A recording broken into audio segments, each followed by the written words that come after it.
Kita mo tong trend na to? Mas mabilis pa yan sa bala ng baril. Ito ang Shanghai Maglev, ang fastest bullet train sa buong mundo na may bilis sa 431 kilometers per hour. Kung meron tayo niyan sa Pilipinas, alam mo bang kung babiyahe ka mula Quezon City to Bulacan, tapos ang ride mo in less than 5 minutes. Pero ang sad reality natin dito, ito ang meron tayo. Arriving at Pureta Station. Paparating na sa Pureta Station. Yan ang pinagtsatsagaan natin, ang MRT at LRT, na may normal na bilis lamang na 40 to 60 kilometers per hour. Pero hindi naman kasi high-speed railway ang MRT at LRT gaya ng bullet trains. So unfair na i-compare, di ba? Pero since wala pa tayong bullet trains dito sa Pinas, may plano ba ang gobyerno natin na magkaroon nito in the future? At kung meron tayo nito, gaano na kaya kabilis ang biyahe natin? Like for example, from Cubao to Naiya or Laguna to Batangas. But wait, kung usapang high-speed railway, hindi mawawala dyan ang Japan, ang pioneer ng bullet train sa mundo. Ang Shinkansen ay inulunsad pa noong 1964. Pero bakit ba tinawag na bullet train? Well, dahil yan sa itsura nitong pointed nose na parang bala at sa bilis na halos kasing lakas ng putok ng baril. Pero kahit ganon, sa loob, tahimik lang, smooth at halos walang alog. Kaya kahit may kape ka, nagbabasa ng libro, hindi mo ramdam ang bilis. Sa ilang dekada, hawak ng Japan ang record ng fastest train in the world. Pero kahit naungusan na sila ng China ngayon, impressive pa rin ang kanilang bullet trains na may bilis sa 320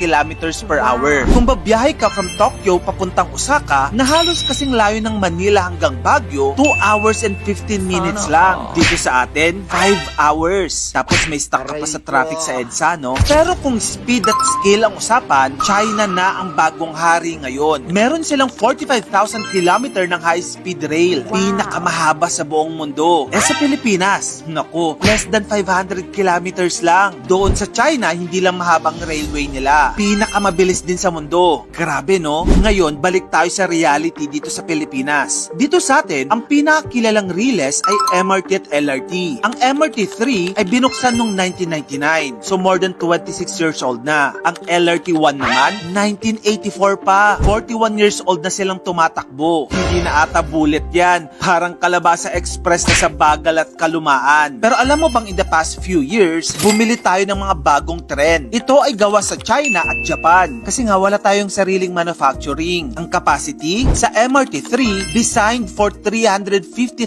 passengers per day. Pero guess what? Umaabot ng 500 to 600,000 na katao ang sumasakay araw-araw. Kaya ayun, siksikan parang sardinas. Kung bullet train ng benchmark, tayo nasa turtle train mode pa rin. Kaya mga kamagkano, sa tingin mo, kaya ba natin magka-bullet train in the future? Technology-wise, posible yan. May projects tayo gaya ng Metro Manila Subway at North-South Commuter Railway. Pero ang tunay na tanong, sa loob ng 15 years, tinatayang gumasto sila ng mahigit sa $900 billion o 50 trillion pesos para buuin ang pinakamalaking high-speed railway network sa buong mundo. Well, hindi naman tayo kasing laki ng China. Pero ang kaibahan pa nila sa atin, kung sa flood control projects na dapat panlaban natin sa baha, bilyon-bilyon na yung nilustay at kinurakot, paano pa kaya sa tren na trilyon ang halaga? Nako, yung Japan at China, hinakita nila na sa disiplina at tamang paggamit ng budget, may tren kang parang bala. Tayo, kung walang pagbabago sa sistema, baka manatili tayong stuck, hindi sa station, kundi sa corruption. 268.3 billion pesos. Yan ang budget ng Pilipinas para sa flood control ngayong 2025. Magkano kaya ang mabibili ng ganyang kalaking pera kung ipambibili natin yan sa mga ganito?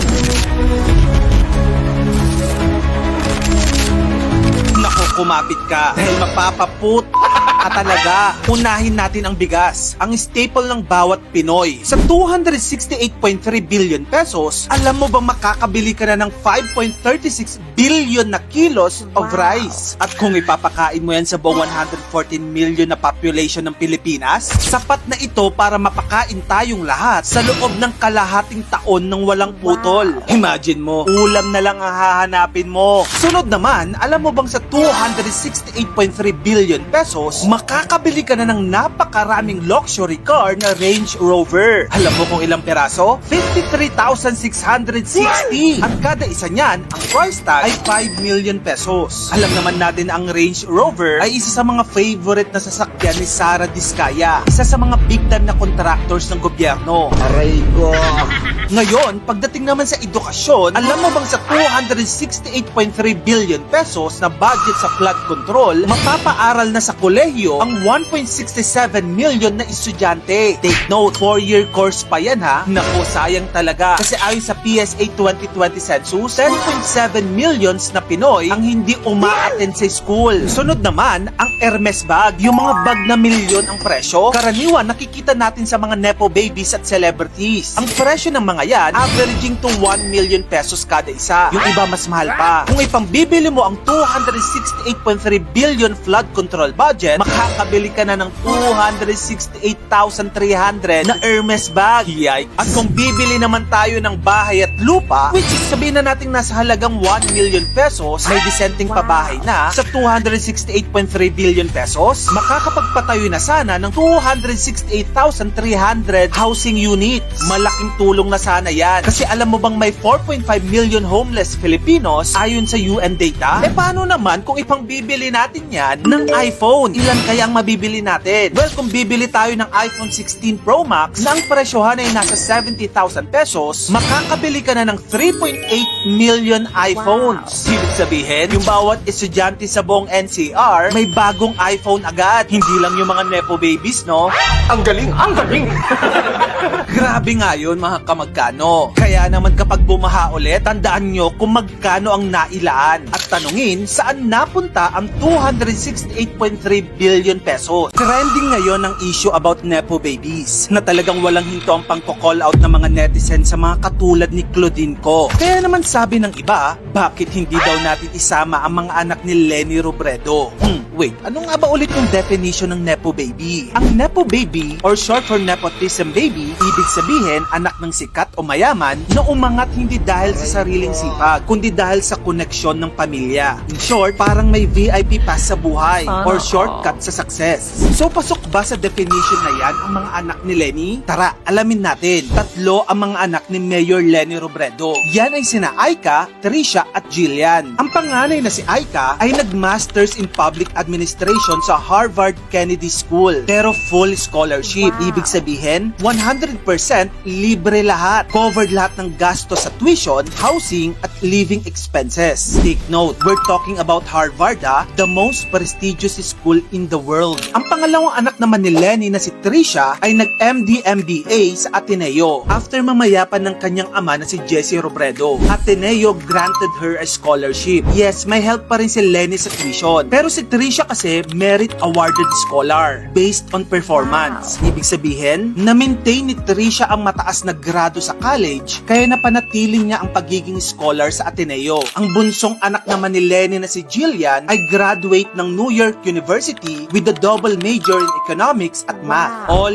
in on a full scholarship din. Ibig sabihin, 100% na tuition niya libre din. Eh paano naman yung allowance niya? Saan siya kumukuha nun? Eh di ba ang mahal mabuhay sa New York? Alam mo bang nagtrabaho si Jillian ng 20 hours per week para may pangtustos siya sa kanyang allowance? Yes, working student po ang bunso ni Mayor Leni. Kaya naman sa definition ng nepo baby, yes, given na ang ipelyedo ng magkakapatid na ito ay Robredo. Pero hindi sila mga spoiled brats. Mga scholars sila sa mga prestigious schools and even work for their allowances. Hindi din sila OA pagdating sa kanilang mga personal possessions. Wala silang mga daily outfits na milyon ang presyo. O hindi sila nagrereklamo na matagtag yung sinasakyan nilang private jets. May naitulong ba na isa silang Robredo kaya nila na-achieve ito? Of course, hindi tayo magpapa-ipokrito. May naitulong talaga yun, but they earned their success. Hindi gamit ang kaban ng bayan o hindi dahil sa pagnanakaw. Nakamit nila ang tagumpay dahil sa kanilang husay at pagpupursige sa buhay. Now, if you compare them sa mga nagtitrending ngayon, like for example si Claudine Ko, na pinangangalandakan sa social media ang million worth of daily outfits at yung mga sinasakyan niyang private jets, tapos malaman-laman natin na anak pala siya ni Christopher Ko at pamangkin ni Zalde Ko, which is mga malalaking pangalan sa DPWH contractors na involved sa bilyong-bilyong flood control projects.